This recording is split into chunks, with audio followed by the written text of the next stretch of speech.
Okay, perfect. So let's talk a little bit about this topic and the rest. Um, when well, first, when we talk about ethics, usually we think about theories, right? Like ideas, general ideas, and that's fine. And this is usually how that happens. Uh, but in in this course, or at least the way how I enjoy teaching these issues, is not about explaining the theory, the ideas, but going in, well, as much as we can, going really deep into one issue, one problem, one topic. And then just in there, I guess that we can imagine or we can think more with more precision, I guess. And this is basically philosophy, and this is basically ethics, and this is basically moral philosophy. So if you know, every session has a specific topic. Today is secularism. The next one will be free speech. So, which means that we are going to face a specific problems and issues. And uh, as as far as I know, this is the better way how to learn about ethics. Because of course you can, I don't know, read Aristotle, Kant, and others and try to understand their theories, and that's fine.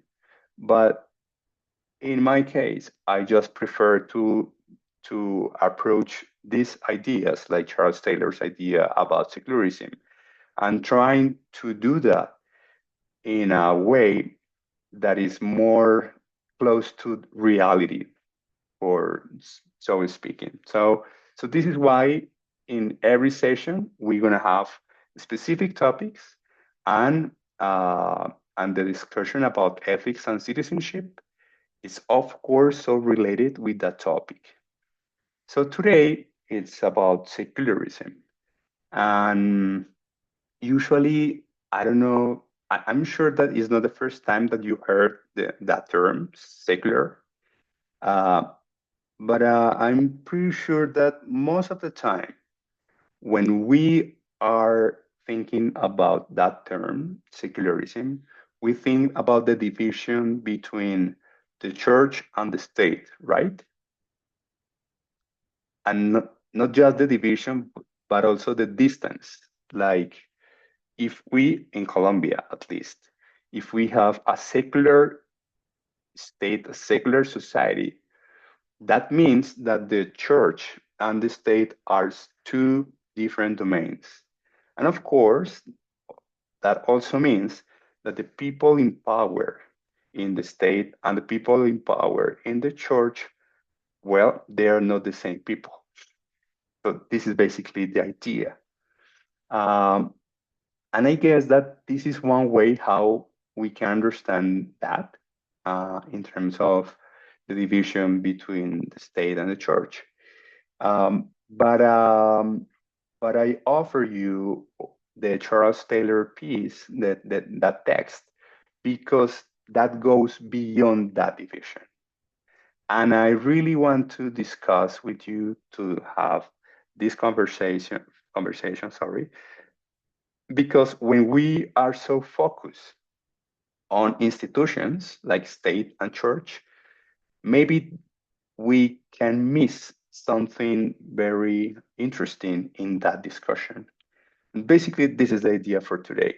Like we are going to, we're trying to go beyond the distinction between state and the church as a way like understanding secular society as ours, I guess. Well, some people can say Colombia is not yet a secular society, and we can talk about that later. So this is the basically the introduction for today, and we're gonna spend some time with the forum.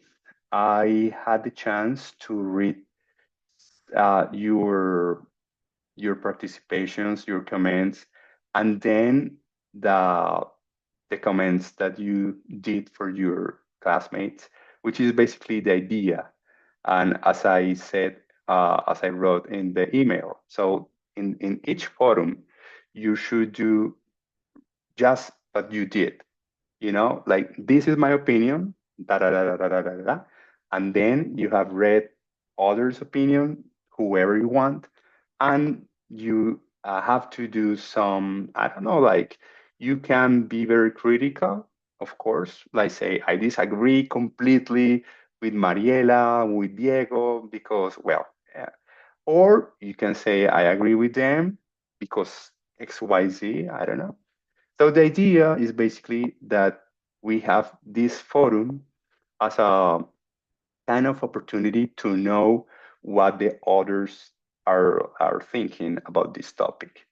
So let's talk about this. I don't know if you had some knowledge about that decreto, the decreto 4500 of 2006. Do you know it? Well, before before this class, do you have any idea about the existence of that decreto? Yes? No?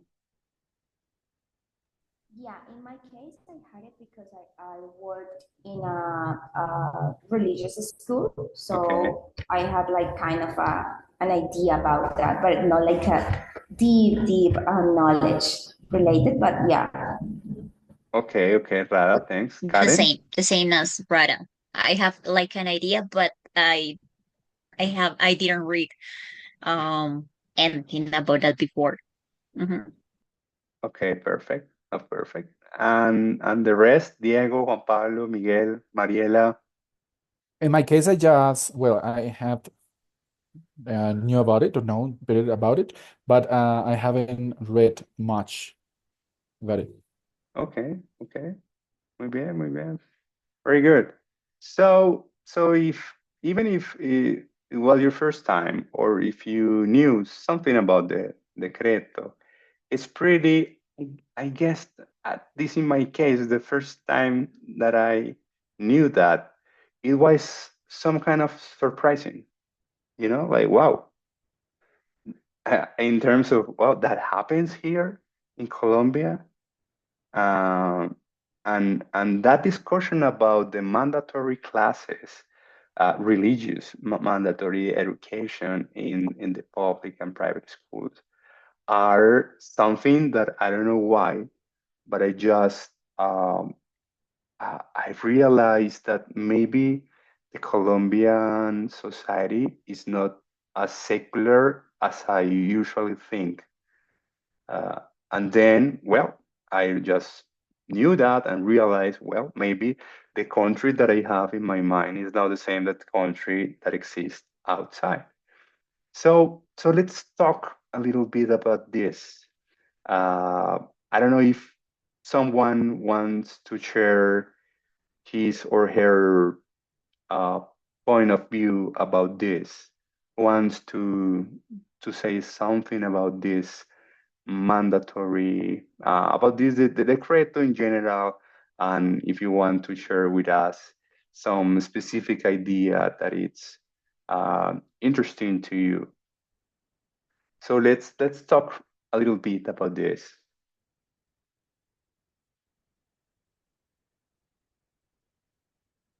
But of course, just one by one. Michelle, yeah, thanks. Hello. Um, I don't know how to say un vacío, like we say in Spanish, Mm-hmm. but when I read the decree, I realized that when I was a student at school, I could refuse to attend and to take the religious classes Mm-hmm. and giving some like extra material, like to accomplish the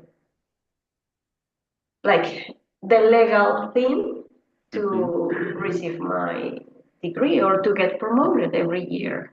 So when I read it, I was like, oh, okay. If I knew, I will have spent my time like searching or doing other things and exploring other religions to like get involved, because what I say in the forum is I was really confused at that time. I was a teenager. I was trying to discover the world, trying to discover different point of views, but the Catholic religion was like impuesta in my school. And it was a public school, it wasn't Catholic. I know in Catholic schools are very different. Yes, when I read it, I was like, oh my God, I didn't know that. I didn't know that. Yes. Okay. Thanks, Michelle. Okay. Someone else who wants to add something about it? Juan Pablo.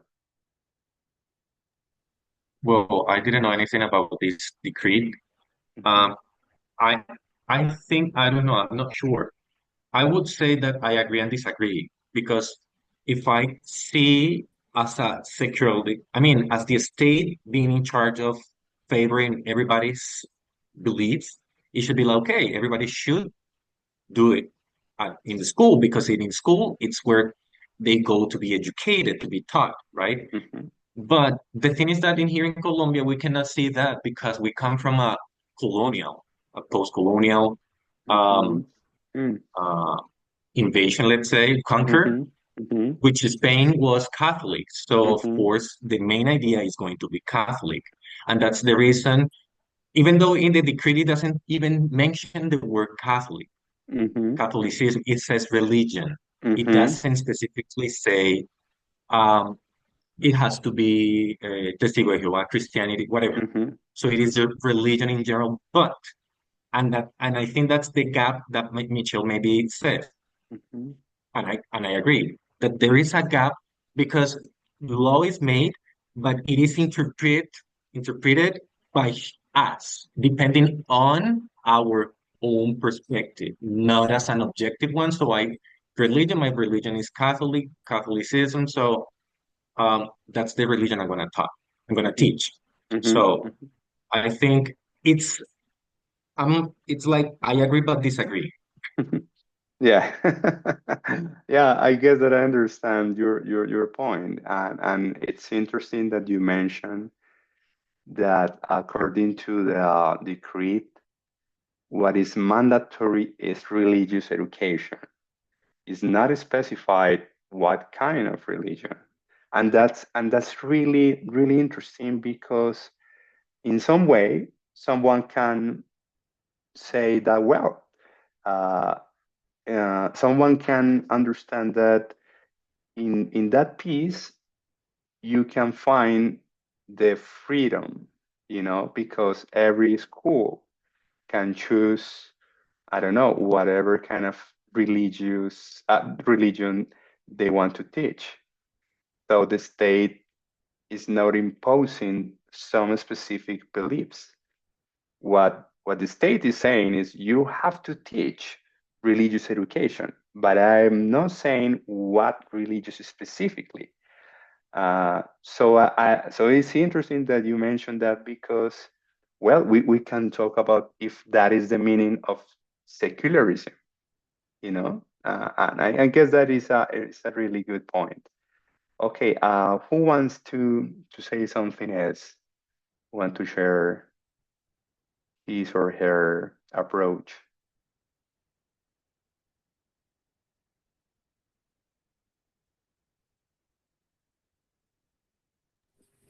Diego, yes, please. Okay, thank you. I think that maybe public schools, the students have the freedom to choose if they want to follow one religion or another, right? But for example, sometimes in private schools, specifically the ones that are religious ones, students don't have the possibility to choose. I mean, maybe if their parents follow the Catholic religion, the students are, I don't know, are saying that they need to follow the same religion. In the school I work in a school where I work, the students needs to follow the Catholic religion. If they don't follow the Catholic religion, they don't have the opportunity to say, no, sorry, I don't want to follow it. I want to be here in the class between in the time you're having the mass, because the religion teacher, it's gonna tell the student that, okay, you have to go to the church, you have to listen to the mass, but if you are not following us, doesn't matter. So you have to stay there and respect the mass. So I think that it is a good idea. Well, the decree, it's good, but not all the institutions follow it or respect it. I mean, maybe only the public ones, because where the private ones, it's kind of difficult. Yeah, Diego, thanks. And I just want to mention something because it's the school where you work is an Opus Dei school, right? I guess. Yes, it belongs to the Opus Dei. I think that maybe the Opus Dei has something that is interesting, and it's that maybe, well, the person who created, Mm-hmm. he said that you can become saint by doing simple things, and but I think that is good. Yes, because it gives you like ideas to become a saint, just like working as an English teacher, working as a professor, working on doing your task or whatever. Yes, I think that maybe the philosophy it's kind of good. But in the case that I told you, that if you don't follow the Catholic religion, but you are not like allowed to be here, maybe, or if you want to stay here, you have to follow the religion, or in case that you don't, you have to respect. Yes, that is the philosophy they promote there. Yes, yes, I got it. And well, I mentioned that because, well, the Opus Dei is known as a kind of radical side in the Catholic uh, world. Um, and when I say radical, it's radical to the right, which is most of the time how we understand the Opus Dei. And when what you said, it's also new for me that we can be saints by teaching, which means like it's very easy, yeah, right? But the thing that I want to point out is this: is if a student in that kind of school, if she or he has a different religion, different from Catholic, uh, in some way, because it's a private school, that school can say, if you want to study here, you need to be Catholic. You're right. I mean, otherwise, well, you can choose other school, other institution. You're free, which means something really um, problematic, which is this, is because we are a private school, we have the right to discriminate who can be in our school and who can't be in our school. And I guess that in some point this is kind of problematic, right? Because I mean, in some way, of course, everyone has that very important freedom to choose, I mean, whatever school they want to, that their daughters and sons can study. But in other side, it's just because they are private, so they have the right to say, like, if you don't follow this religion, you can't be here. I don't know. I guess that this is an interesting point to to talk about, because in some ways, like sometimes we think that because private institutions are private, they can do whatever they want, but it's not. That is just not right. Um, because of course, they have to follow the law and the constitutions as well. But in some point, this private sphere and private power and how they manage that private power, it's interesting to see to what extent they can do what they do in terms of if you don't follow, if you have a different religion, you can't be here. So it's not that it's not that some kind of discrimination in some sense. I don't know. Just to point it out some of these issues. Rada, I guess that Rada. Okay. Yeah, You I want just to? wanted to say that, well, talking about the decree, I do understand like the reasons and the arguments for its inclusion, but I also think that maybe it could clash us like with the principles, like you're saying, of a secular state. So and maybe also like forest, all this critical thinking as well. So I really believe that every person like has the right to explore and maybe to define their own beliefs. Um, but I think that in a secular society like we are, so the state's role should be to maybe ensure neutrality, um, not to force or maybe to endorse a specific worldview about something, in this case, religious. So, yeah, because at the same time, I believe that what happened with those students or people who maybe identify as a maybe atheist or agnostic. So maybe this decree maybe undermines like the very concept of inclusivity in education, and that's not like the real idea of education. So I do understand like, well, this decree is not forcing to any institution to follow like a particular religious, but what happened with those students that don't believe in any religious. So it's like kind of. Yeah, Ra, thanks. No, that's a really good point also.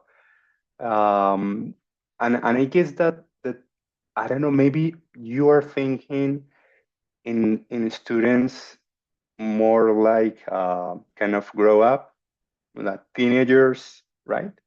And that's interesting because in that age, well, we think, well, maybe they know. I mean, they can choose, right?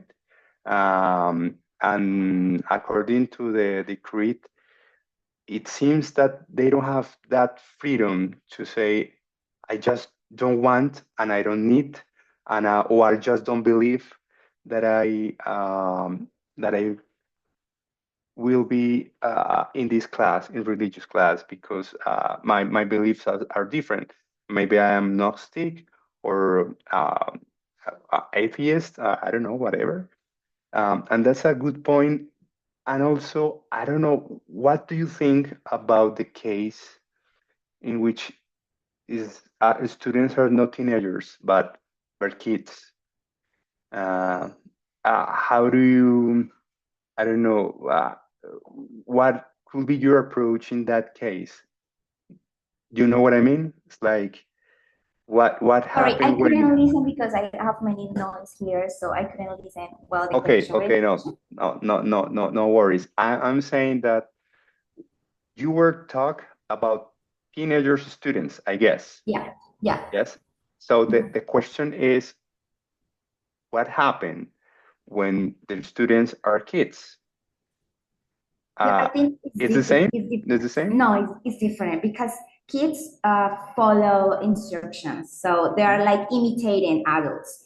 So if we say that God is here, they're gonna say God is here. If we say let's pray, they're gonna pray because it's like their how to say naturaleza. Nature. It's like their mood maybe. So Okay. it's like different from teenagers because teenagers have maybe the critical thinking like very present in their lives, and they're like, I don't want to believe, I don't want to go there, I don't want to listen to that Bible story, etc. So it's so different. Like kids are better, well, in that way. Yeah, well, yeah, of course they are better because they just follow what you said. Well, not most of the time, but yeah, I get the point. Yeah, I Okay, okay. know. Thanks, Rada. Mariela, go ahead. Yes, teacher. Teacher, suddenly parents change their religions without first consulting the children. Yeah, but this happened in some place in different countries.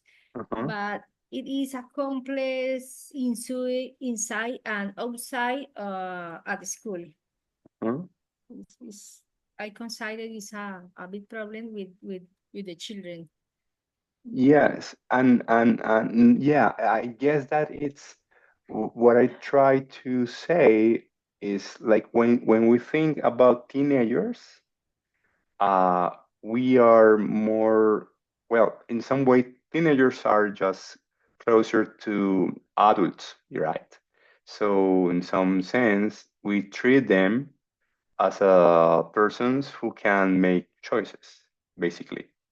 Uh, but when we're talking about kids, as you said, Mariela and Rada said also, it's different because in some way kids just follow what you say. I mean, and just as Rada said, if you say as a teacher, okay, kids, let's pray, they're gonna pray, right? Right? I mean, it's really uncommon that some kid could be say, hey, there is no God. Well, that could happen, but it's really uncommon. Most of the time, kids just follow what the teacher said.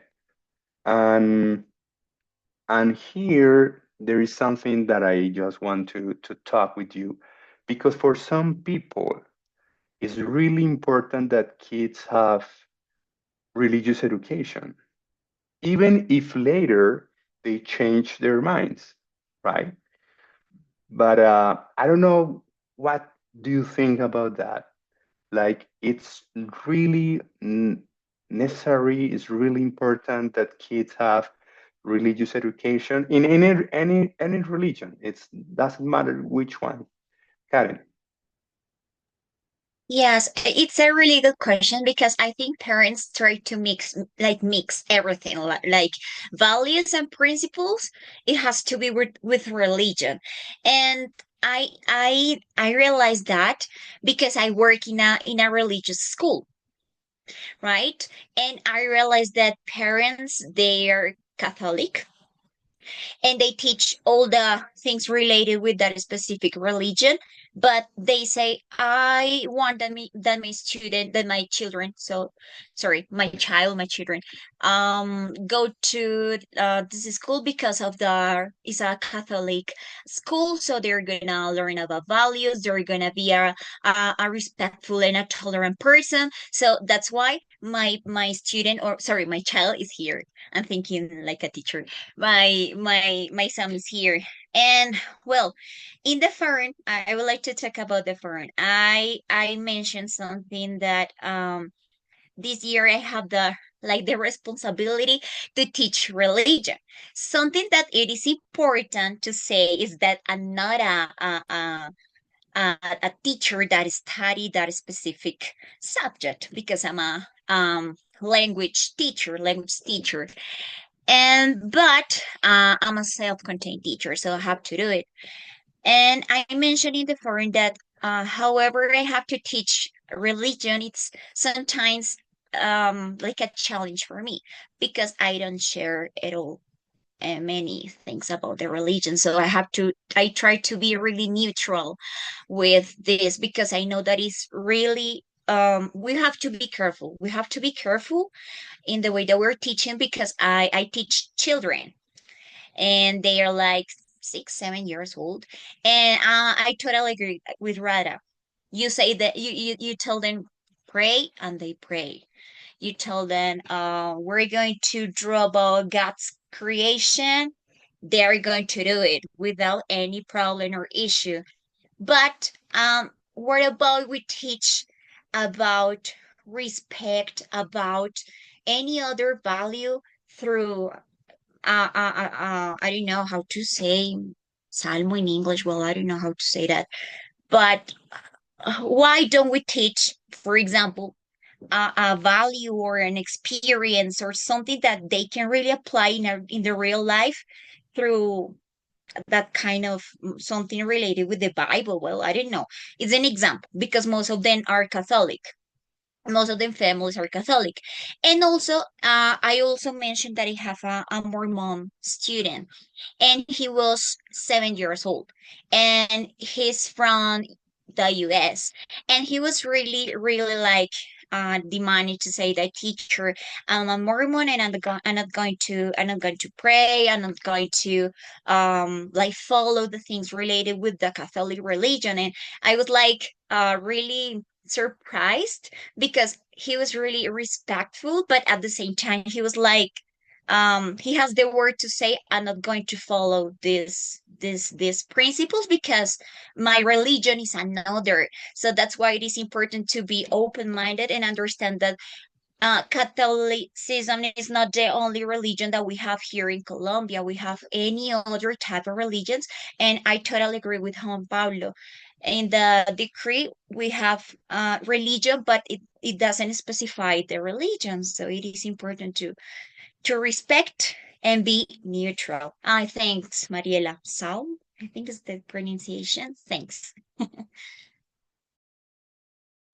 Okay, Karen, thanks. Wow. I guess that it's really a good case for talking about teaching religion when you don't believe, or at least fully believe in what you're in what you're teaching, right?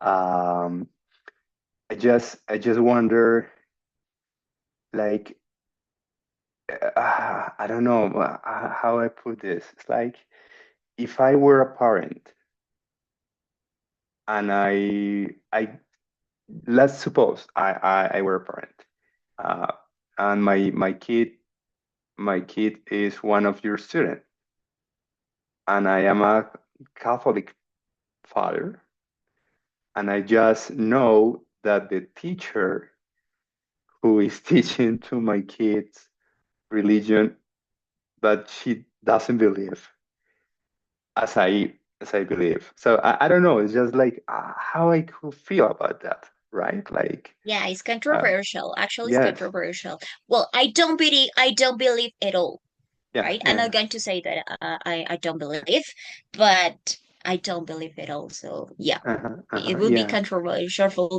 but I try to be neutral, as I said before. I don't know if it's Yeah, yes. right, but No, no, no. That's a good point because I guess like neutrality seems to be a good approach to understand uh, this. But just imagine this Catholic father, you know, and it, I don't know, maybe he can feel like neutrality is not an option. If you are a teacher, religious teacher, I expect that, well, first, that you believe, and second, that you can be a good teacher from my kids. And I guess that neutrality sounds good because I don't know to what extent well, we feel like it's good because we are not that believers. I don't know if that is clear. You know what I mean? It's like eh, for us, it looks like okay, impartial, neutrality, secularism. That words like are fine. Like we just agree with that. But what if we were truly believers? Like I don't know. In your case, what if a parent go to the principal and complain about you? Like, oh, that teacher Karen. I don't know. I just know that she's not a believer, and I don't know what she's doing in a religious class if she's just I don't know. Just I guess that is a good case for this topic. Juan Pablo, please. you know, I disagree to the idea that values and ethics should be taught through religion. Because as I mentioned in the forum, um, in the end, there are going to be a lot of morals, according to what you're acting good or behaving, and according to what religion you're misbehaving. So I strongly believe that there should be a secularism. In that, that will be a like laicite. What I don't know, like it should be laical because through well, we need to understand that religion was power in the past. And that's why it was connected and close and everything to the king. So that is the reason after or these modern days or contemporary era, it is quite difficult to make that separation between them, between those two. And I think that the the the the poison inside religion is that making people believe that if you don't act good, you're going to hell. So what if for those who don't believe, who don't believe in God or anything? So I don't have anything to make me believe, to make me act as a good citizen.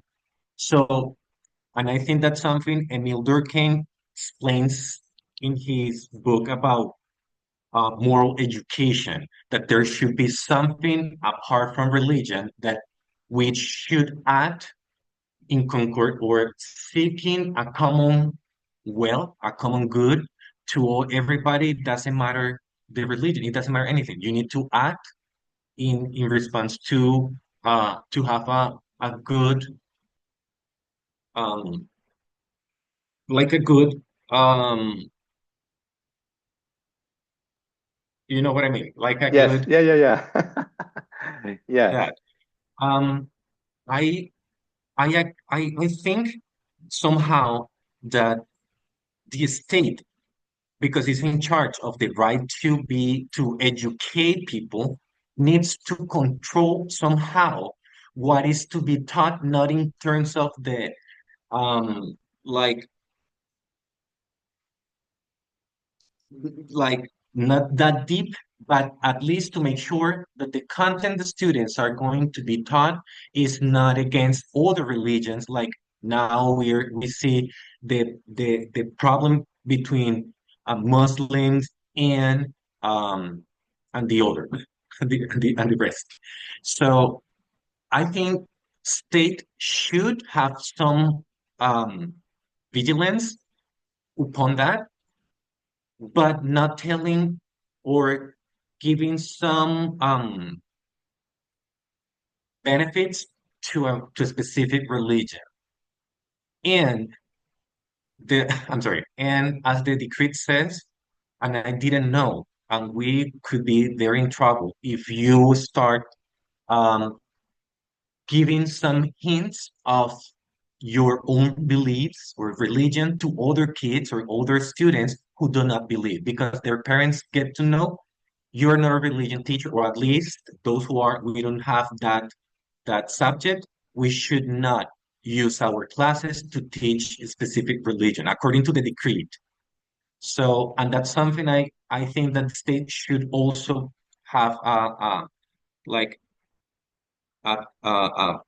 to moderate that, because education, it cannot be given by a fanatic person. It should have some principles, some pedagogical knowledge and everything in order to teach that. So it cannot be taught by because you go to the church because you are part of the people who help in the church. No, it doesn't. It cannot be like that. So that's also the thing that happens in the in Australia, in the reading that you left, you had us to read. Yes. Yes. Well, just before um giving you the space for the presentation of the Charles Taylor text, I agree in some part. I guess that mm, I don't know. We can talk about this later. I know, but let me mention before, which is this. Uh, as Karen said, sometimes we confuse values, moral values, with religion, right? Like some parents think that because that college, that school is religious one, so my kids are gonna have, I don't know, some values or principles, moral values, ethics, and so on. So this is this connection between religion and morality, very common here, at least in Colombia. Um, and as you said, Juan Pablo, well, they are different, right? We can we can have moral values, and at the same time, we can be atheist perfectly. Like I don't believe in God, and even I believe in honesty, solidarity, and loyalty, and so on. So it's not like a requirement to have values just to follow some specific religious, and I think that that's true. Uh, but then we can ask, okay, so what happened in a country like Colombia that has a religious tradition, like some kind of heritage, you know, how we can manage that? Because it's really hard to say to the people, okay, so for now on, values and principles and so the rest of morality is just secular, and and the religious history that we have is just a different one, and and it has nothing to do with this other approach. So I don't know. Is my question here, like how we can do that, right? Because it's not. I guess that it's not that easy. Just to, I mean, we can erase our memory in terms of the history that even if it was really hard one, like as you said, Juan Pablo. I mean, power, colonialism, and all the rest. But all of this stuff is here, is in our collective consciousness in some way. So I guess that at some point, the question about secularism is how to deal with the history in one side and with the contemporary issues and demands and expectations on the other. And I guess that it's really it's difficult, right? Uh, well, I just want to mention that just before the presentation. So now let me uh, allow you to share if you want to share a presentation with us. If I don't know, it's not a requirement, but it's good to have one. I don't know if you have one, you and Miguel. And Yes. okay, Let me and just share my screen. okay, thanks. So now let's. Perfect. So we are in your hands um, to talk about Okay. secularism.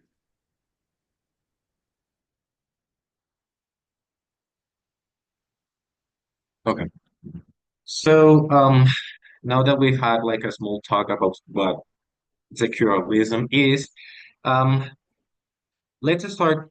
As you mentioned, secularism, according to the Cambridge Dictionary, it means, and I quote, they believe that religion should not be involved with the ordinary social and political activities of a country. And I quote. Okay, so, but as you mentioned, Professor, Taylor, um, sees beyond what it really is, because he considers that secularism seeks and requires more than one good. And by good, with it, he refers, or I think that he refers to like equal rights, or like goods people can have or possess, right? In this case, because it is religion, it cannot be something, oh, or yes, it could be something abstract, but also physical, like churches, like places where they go and gather in order to do their religious ceremonies, right? Mm, in order to continue, I also want to one more time remember or remind you that in the past, the state, I mean, countries were kingdoms, right? And in that time, um, people um, thought or follow strictly the truth of what the religion in that country had, or in that kingdom had. So that's the reason also we saw in many movies or in history or in books that the Pope in this case uh, to Catholicism was very close and had also very it had an almost equal power to the king. And there is a reason as well why England had a fight with the Catholic religion, with Spain and the rest, because they were searching power. So here is the thing. I feel that it is power and religion. In that time, it's been um, um, fading somehow. However, it still, as you mentioned, in our social consciousness, it might be not the same as before, but it is still, we have some um, reserves, some leftovers. Um, well, let's continue. And Miguel has this question for you.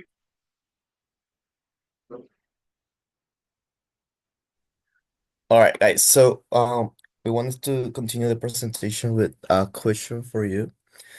Um, how do you think different religions or beliefs coexist in a democratic society? And if it is possible for the state to be neutral in matters of religion, taking into account, the history, the culture, and all of that.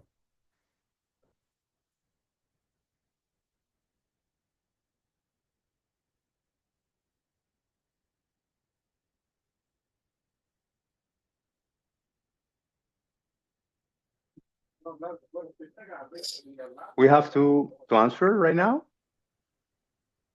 We have to.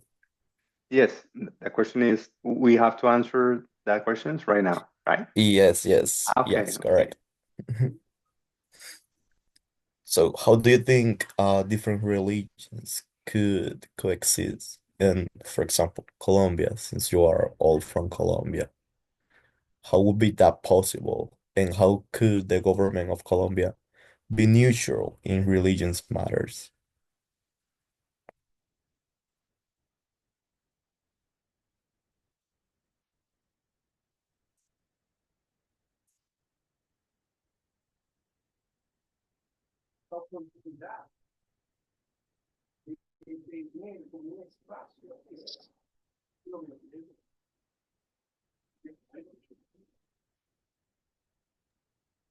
Okay. Okay, So maybe I'm gonna help you with this a little bit. Well, I don't think that is possible. I don't think that it's possible to stay, at least in Colombia or in country like ours, to be neutral. And why? Well, because the state at the end of the day is a fiction, it's an illusion, it's something that is that we create in our minds. So, in my view, and maybe it's polemical or controversial, but the state doesn't have any real existence. What we have is just people, and that people, the government, the judges, and the rest, they are, well, making decisions, and I don't think that people can be neutral at all in terms of religion. So this is why I think that it's not possible for the state to be neutral.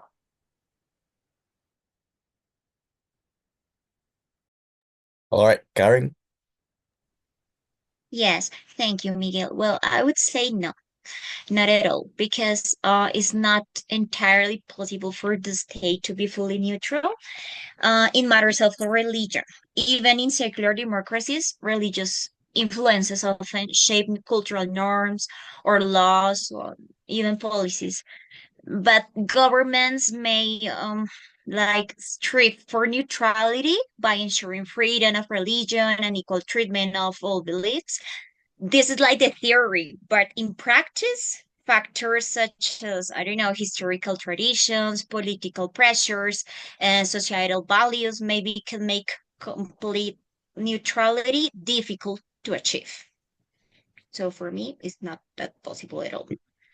Yeah, and that was something that Juan Pablo and I concluded that maybe they may try to give the impression that they are, but in the practice, it's something totally different. Yeah, Michelle. Hey, I agree with all of you. According to our Colombian context, it will be very difficult to coexist all the religions and beliefs that exist because, for example, according to three things that Taylor mentioned about equality of religions. And here in Colombia, as you have mentioned, the Catholic one has a strong influence, even in politicians, in a lot of people. So that would be very difficult to implement, like at least the first principle, equality between religions, and also the liberty to choose. For example, in some institutions like Catholic ones, how can a student will choose what type of religion want to like learn about? So yeah. Okay, thank you very much. Well, yeah, it's a hot topic, right? So let's continue. And I think that's the thing is happening in France.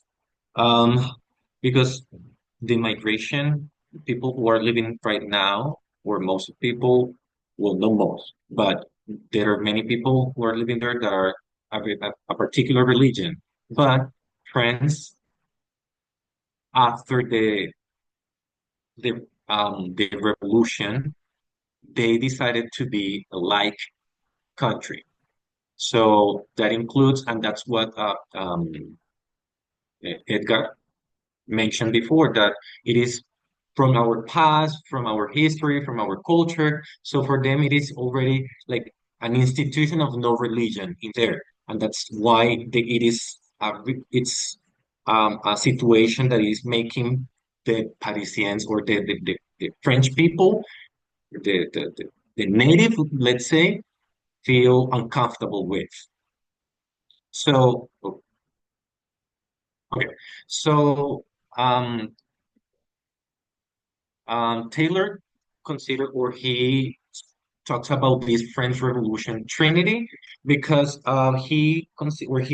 he sees in liberty that it's the free exercise of religion and not exercising it as well as in the US they have the free of religion or free of exercise of religion as well. Equality, so no religious a religious or philosophy of life outlook or benefits over the others, and fraternity, which is all individuals and families must be heard and included in the political identity, rights, and privileges. Here is the hot topic because um, time, because el tiempo cambia. So before it was possible to remain that way, but because of globalization, because of migration, because of all those facts, because of the wars that they are making other people leave their countries, they need to find refuge in other countries. So we need to evolution. We need to um, we need to change that old idiosyncrasy to a newer one that fits everybody in it. So, and that's the thing. I think that's the thing. I think um, Taylor says when mentions that secularism requires and seeks more than one good. Okay. Um, to some relation as well, roles calls comprehensive use of the good to those people who accept the political principles of human rights, equality, the rule of law, and democracy, no matter their beliefs. So that is the goal, the goal for us as a society to find the concept of secularism be possible in order to make or to like unite everybody without making differences. Okay. As I mentioned before, mm, religion is part of our culture. And because of that, it is so difficult for us to start um, to see that other people from who comes from other country who's coming here has the same right, even though I feel like my nationality, it's been here, and other person is coming to take part of it and changing my history. So that's the thing that secularism is trying to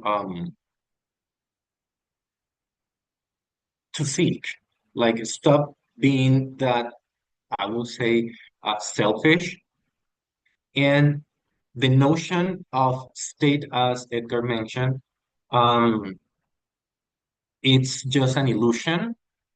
And that's the reason we moved in the past from kingdom to a nation, nation to, sorry, to state, and then a nation. But now we are trying to find and seek a common identity that perhaps now we're talking about people. When we say people, we try to picture in our heads in an abstract way, everybody united, like all everybody fighting for the same thing. Everybody is, it doesn't matter their beliefs, but everybody is there.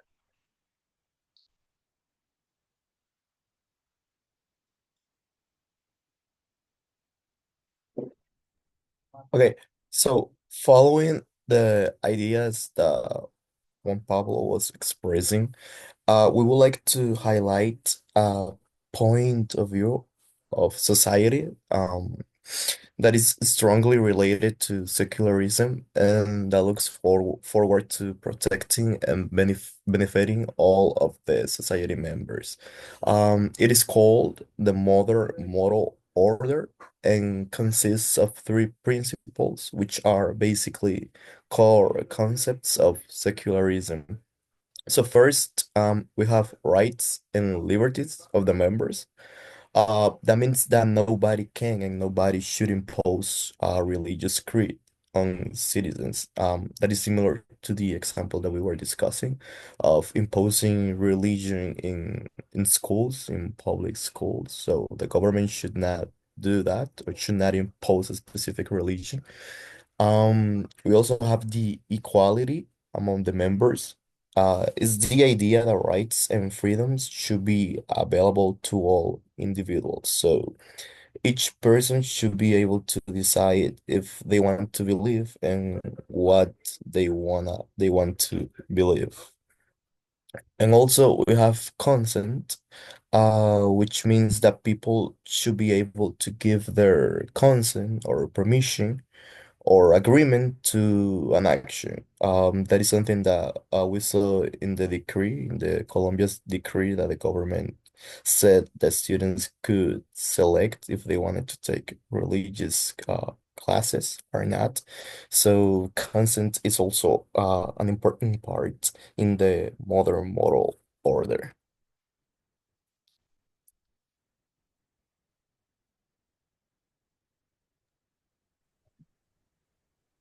So, and Taylor also mentioned that there is a need to seek like a political identity that goes beyond a sectarian stand. So a collective identity, no matter the origins or previous history or empire, should be like identified there. So patriotism would be the opposite of this political identity. So that might be what is happening in France one more time, because actually there in the article it's taking place, like that's the context. So as the teacher mentioned before, those cultural backgrounds that we have, they become some quite sacred, wait, quasi-sacred status, and that's why when we see that something is going to affect them, we feel harm, we feel dangerous. So what is our reaction is to fight, to eliminate, to like to disappear that thing that is threatening our identity. So to the question that we asked before, is it possible? It is. I think that there might be a possibility if we consider not in just one nation, but if we go beyond and we think in a global way. If we think in a global way, we can start seeing those small differences between regions and think more globally. So that might be what is happening in France. They consider and I understand that because that's something their ancestor fought for, their ancestor died for, their ancestor gained that for them, and for now somebody come and say, okay, we are living here, our children are here, they're French people as well, but they are not from your origins, but and you are pretending to be something that in the past you were not. I mean, that's that's the key element in order to become a neutral state, a neutral nation, and the word secularism makes meaning in that way. So to end, we have this question for you, Miguel. So yeah, so this is for reflection, to reflect, and it's following the same idea of the two questions that we put it at the beginning. So how should religious and cultural plurality be managed in a democratic society when the dominant religion, in this case, it could be Christianity or Catholicism, has a strong symbolic presence in the public space?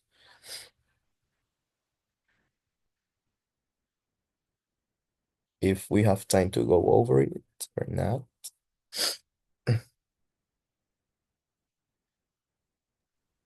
Just like a question for you to think about when you're like free, with in a free time, drinking coffee or wine.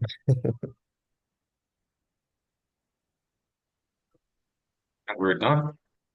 I think, yeah. Yeah, we are. Okay. Okay, guys. Let's stop sharing. Okay, thanks. Well, that last question is really good one. Maybe it's kind of easier to answer it when we have a more specific case, right? Because at least at least to me, I don't know if other wants to say something different. The question about how to manage is a good one, but it's a really hard one. It's difficult when we don't have like any specific context, right? um, which is sometimes is helpful, because in these topics that are really, I guess, difficult in some way, when we talk in more general and abstract sense, it's even harder.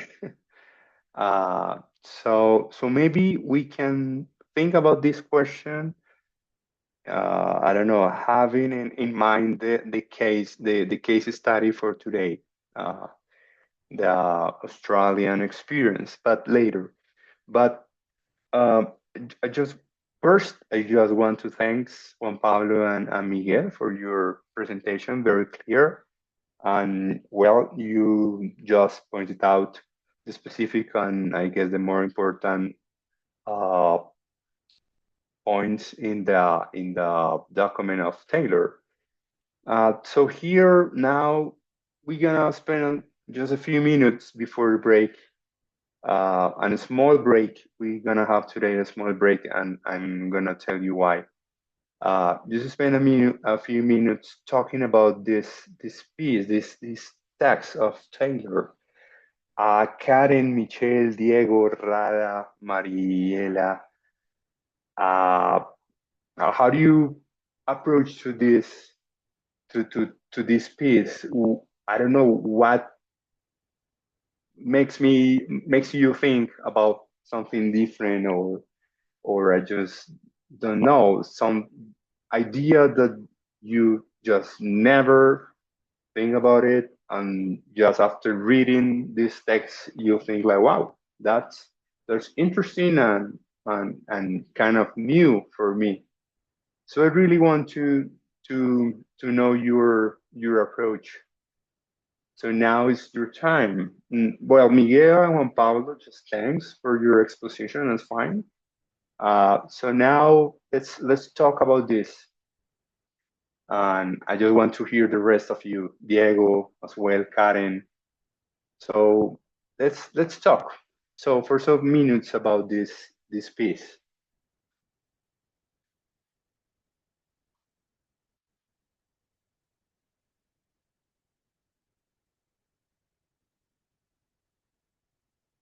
Who wants to be the first one? Maybe Diego? I don't know.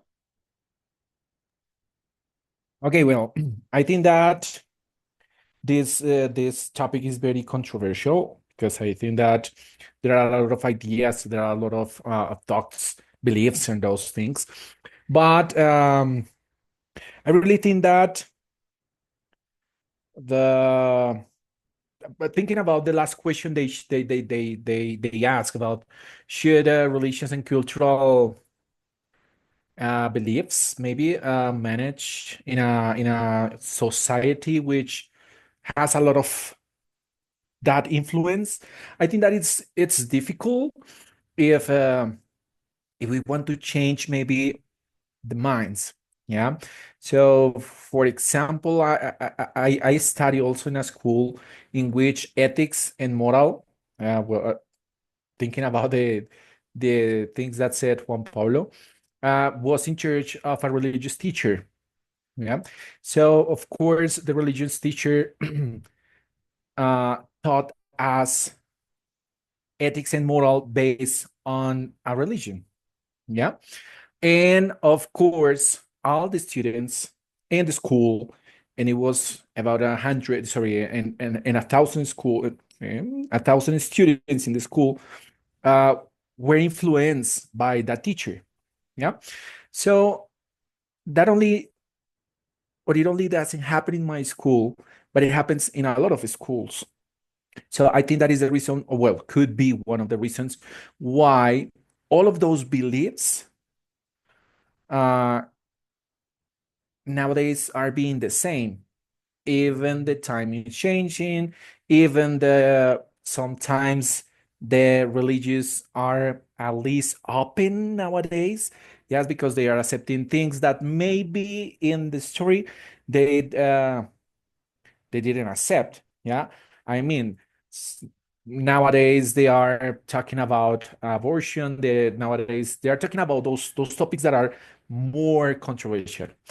But I think that it's kind of difficult to change that, and it's kind of difficult to uh, start opening new doors to ethics and moral things that are not based only in religious, but about maybe psychology, or, well, I don't know, um, any other actually I forget the word, any other actually I forget the word. Discipline? Yeah, disciplines, yes, thank you so much. Any other disciplines, yes. But I think that it will be a good idea to uh, discuss there, yeah, that, and with the government, because as we said, the government somehow it's not totally impartial on that, yeah. But it would be very nice if we can make I don't know, political or something like that related to it. Okay, Diego, thanks. Michelle, please. Something that most of the generation, for example, were thinking by open these topics. And maybe the ones that will do it because are the ones that want to explore, that have this curiosity, maybe will be the students. For example, kids nowadays they have a lot of like sources of information. For example, social media or relatives or other friends or like whatever. Nowadays, whatever can teach them or show them like different things. And maybe they will be the ones that open these topics in our classrooms. And teachers, well, they should be respectful, should be open-minded, and should like by time there will be like a plurality and a well-structured debate of all these religions and beliefs. Yeah, thanks, Michelle. Yeah. Uh, um, as well as Diego said before, and as you say now, well, we are facing a time when I guess that we are more conscious about diversity, right? I guess that, I don't know, decades ago, at least in Colombia, maybe in other countries, Miguel, you're from Dominican Republic, I guess? Yes, well, maybe other countries in Latin America as well. We used to be more uh, like, I don't know, in terms of cultural background, more equal between each other, right? Catholic in terms of religion. But now I feel that, of course, that's different in different sense. So one part of this question about secularism is how to deal with difference when that kind of difference are really important for people. Because we're not talking about what is the favorite, I don't know, ice cream for you, and it's just irrelevant, right? But when we're facing societies in which we can recognize the plurality and the diversity uh, in a real serious way, well, the question is how to manage that, which is part of the question that Miguel and Juan Pablo shared with us, that how we can deal with this in terms of recognizing freedom, equality, and fraternity, which is the basic trinity of any democratic order. And I guess that this is the point, what Diego and Michelle is saying as well, is kids in schools or now it's a different time. Maybe years ago could be different as well. Could that person have differences? But I don't know. Maybe we just didn't perceived in a really important way. I mean, we never gave the importance that that difference had, but now it's just a different age. And I guess that the question of secularism is not anymore the question about the separation between church and state. And I agree with Taylor about this. Now, the secular question is about how to deal with the deepest difference that we have as a citizen. And I guess that that it's really interesting to me because I don't know if you know the word democracy is, well, it's really two words, right? Demos and cracy, or in Spanish is democracia, demos and cracia. And demos refers to what? The people, right? La gente, el pueblo. But what is the social unity that holds together the people? And the answer is not the state, right? The answer is not the government. The answer is the cultural, the historical, or the religious background. This is what connects us in some way. But at the same time, this is what makes the difference more relevant. So this is why I guess the Taylor text is at least in my case, it seems to me really interesting because what he's saying, as Juan Pablo and Miguel just pointed out before, is it's impossible to, well, it's very difficult. It's not impossible. It's very difficult to think that any democratic order just can hold without any cultural, historical, and religious background. I mean, we need that. But the question is yeah, of course, we need that. But how we deal with difference in that background, how we can deal with the separation that in terms of this very deep belief that we have. In this case, religion is one of them, but can be other one. I don't know. So I guess that this is the really interesting piece in the Taylor text, and the question is really open, of course.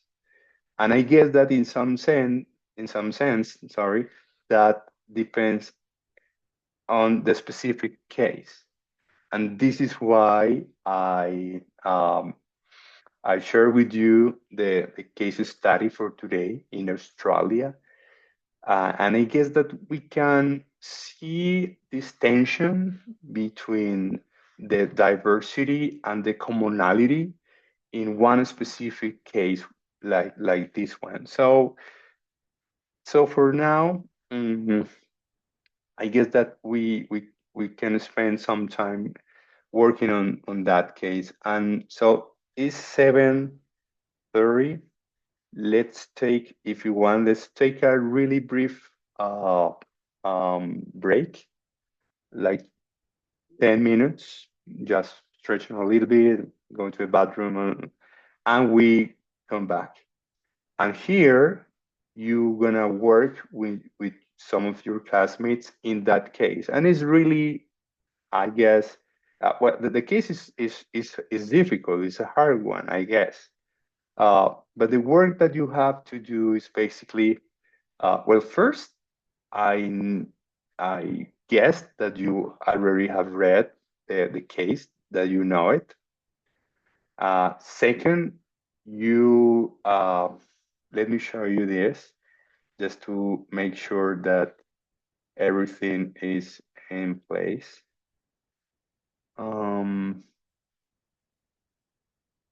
Okay, right here. Sorry. Yes. So, okay.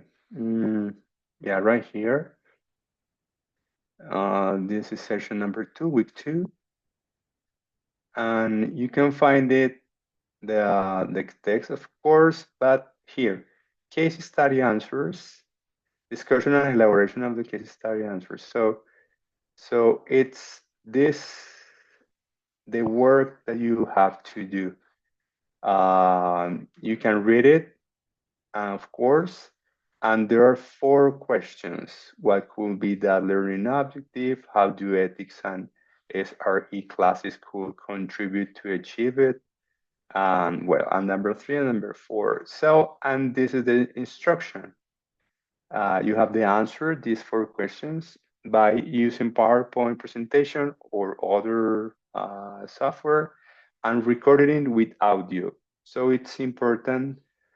Here, what I'm saying is the focus, instead of writing a text, what I want is that you and your group first answer the question, of course, by making a kind of brief presentation, right? So you just have to record it, and that's it. This is all that you have to do in the group, okay? So in that piece, in that presentation, I hope that you can answer all the 4 questions. And it's better if just one of you is the voice, the official voice, because it's just easier in that way. So this is the work that you're gonna do after the break.